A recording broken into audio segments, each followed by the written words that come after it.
All right, guys, Happy New Year. It's Mr. I here going through your third 9 weeks objective sheet and some other things that might help with communication and making sure we're staying on top of things. First off, this is very similar to last semester where I have our weekly goals for a fundamental skill of the week that we test on Fridays typically, and some other things I've added just to help. I want you to think about this third 9 weeks. For the students, but also so the parents are aware. So we have a lot on our plates this 9 weeks to prepare for the next 9 weeks. Okay, the fourth 9 weeks is like when it all happens. We have our UIL, we have our spring concerts, we have our final solos, and we have auditions. So we want to treat this 9 weeks as the preparation for that. Basically, we're doing all the learning now. That way, when we come back from spring break, we can clean it up, get it up to tempo, and that way we're not behind the 8 ball and a little bit behind, okay? So basically, this is our don't procrastinate third 9 weeks, okay? We just finished this week here, so I use this as an example. We did our 4-mallet grip double verticals for our fundamental skill of the week. All the fundamental skills are from my AYA handbook, which the kids have a hard copy, and then there are videos synced up on Ensemble Block over anything they need. If they need to get another lesson or play a run through with it or do a flip with that recording in the background to help their grade out. And we test those on Fridays, as you can see here. I added something here. So on the bottom here, this is the other section. This is the other stuff that should be happening in the background, either in class or on their own time. Again, they should be practicing every day. If they're not practicing every day, something's not going right. Either they need to be reviewing things that are going on in class or that we've done in the past, or getting ready for the fundamental skill of the week. Again, 20, 30 minutes is fine, but zero, it's really easy to do zero, and we really don't want them missing the opportunity to grow through just a little bit at a time. For example, they should be finishing their solos. Most kids have a snare solo. A couple of smattering of them have a mallet solo that they're going to play for that upcoming thing. By the way, this is the Westbrook one. There's a Brookside one, but it's very similar. There's just a couple dates that are a little different. But this is just other things that are going on. They're getting ready for the percussion ensemble. They're getting ready for UIO music. They're working on their solos, but they have their fundamental skill due on Friday. Little reminders here, like the parent signature that we had due on Thursday. I'm also sending reminds about those kind of things. But right here, where it says like UIL or it says PE, so that's like to keep me on track and the student on track. In class, after we review for about 10, 15 minutes on the fundamental skill of the week and improve on that every day, then we're going to move on to UIL music. Or on Wednesday, we're going to move on to the percussion ensemble. That's what PE stands for. Just to kind of make sure we're staying on track with the other little side goals that I need to be checking in on. And the pacing went really well this week. As I get to know the students and the program, I'm starting to really hone in on what's not enough and what's too much. Okay, so obviously this is so you can see what's coming at you throughout the rest of the weeks. We'll try to stay on track, but if I make any changes, I'll send a remind.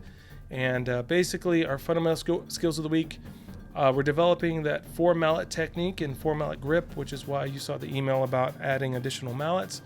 And then the next week, we're going to go back to snare, and we'll have our marching sticks that we just got as well. And we kind of go back and forth, snare, 4-mallet, snare, 4-mallet. By the end of this third 9 weeks, they're going to be amazed how much they can do on 4 mallets. And they're going to see with the bigger sticks that their marching chops are also going to improve because we have the proper weight. Okay, again, on the back here, very similar to last semester. It kind of explains all this stuff as far as how we're doing the fundamental skill of the week, like I just explained. Kind of talked about we should be practicing every day. Content mastery, that is just a way of saying you're allowed to resubmit playing videos to improve your grade based on what's down here. So let's say we did our fundamental skill of the week and a student scored a rating of a 3, which converts to a 70 if you're in the top band, or converts to an 80 if you're in the second band. And this is a description of where you're at. If you want to bump up to the next score, which in turn helps your grade, you can always submit on Flip. Make sure on Flip, I kind of put it in here, I want to hear you playing with a recording in the background. And if you can't do that, then let's use a metronome at least, but don't just send me a recording with just the student playing at whatever tempo and it's slop through Now, let's say their recording is worse. I'm not going to dock their grade. I'm going to keep it at the highest grade that it was when they performed it in class. But this allows us to not retest in class and then waste class time. But this allows the students to take control of their destiny. And again, we're not here to punish through grades. We want them to, again, master this content. So we want to give them all those opportunities that we can. There's a QR code list of all of our links that we use. This is the Brookside portal, Westbrook portal for Ensemble Block. Again, reminds are right here, and then there's the flip. I sent this PDF through the email. Let me know if you didn't get the email. And then the students got a hard copy of this back last semester, so they should have this as well. And then I'll go ahead and send another email with the direct links to this that are clickable if you're not into the QR code thing. This remind right here. This is the Brookside one. At the beginning of the week, I sent what we're using on Ensemble Block for our fundamental skill of the week. We learned 4 mallet grip, so here's a 4 mallet grip tutorial. I'll show you what that looks like right now. So again, Ensemble Block, you look on the left side and find anything you need. Right here, I have the 4 mallet grip video, and it goes step by step in a class setting of how to set up those 4 mallet grip. So again, if they just watch that, they can help themselves with the grip, although I'm showing them in class.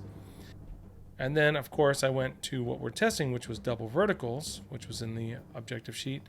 And I have a whole video there. And they can loop through this and go through the tutorial and play along with me there as I'm playing through it. And they can hear and see the example of what it should sound like and look like. Okay, remember an Ensemble Block? If you go at the very top here, I've got the links to everything, to remind, to your flip, your calendars, and to my YouTube channel, because occasionally I have some YouTube things that aren't on Ensemble Block. And of course, our objective sheets are also in there for you as well. So trying to make sure everything is in here where you can find it very easily. So to reiterate, please make sure if you're not getting reminds on your phone or on the computer, that's where we're going to run into trouble. We need to make sure we're getting reminds or able to find them.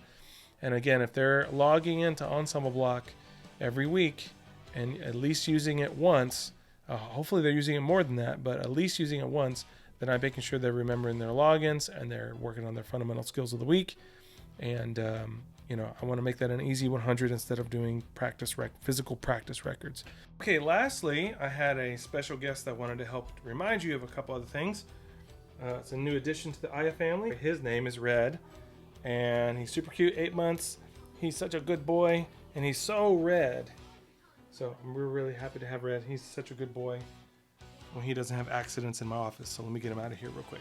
Red wanted me to remind you that we might, as we get into this semester, might start adopting the 30 and 30 rule, which is as they're learning 4 mallet stuff and they're learning the 4 mallet solos, those are on large marimbas, and their practice marimba is going to be a little small for them on that. So they should start doing 30 minutes here or 30 minutes there, either in their student support time, or they might start scheduling some things after school or before school on a marimba. Otherwise, things are going to kind of get reactive with their 4 mallet solo. We'll have class time, of course, but again, their keyboard at home is going to be a little small for that. So it's just part of the evolution of practicing on percussion. We're not a flute player and can just pack up our instrument and take it home.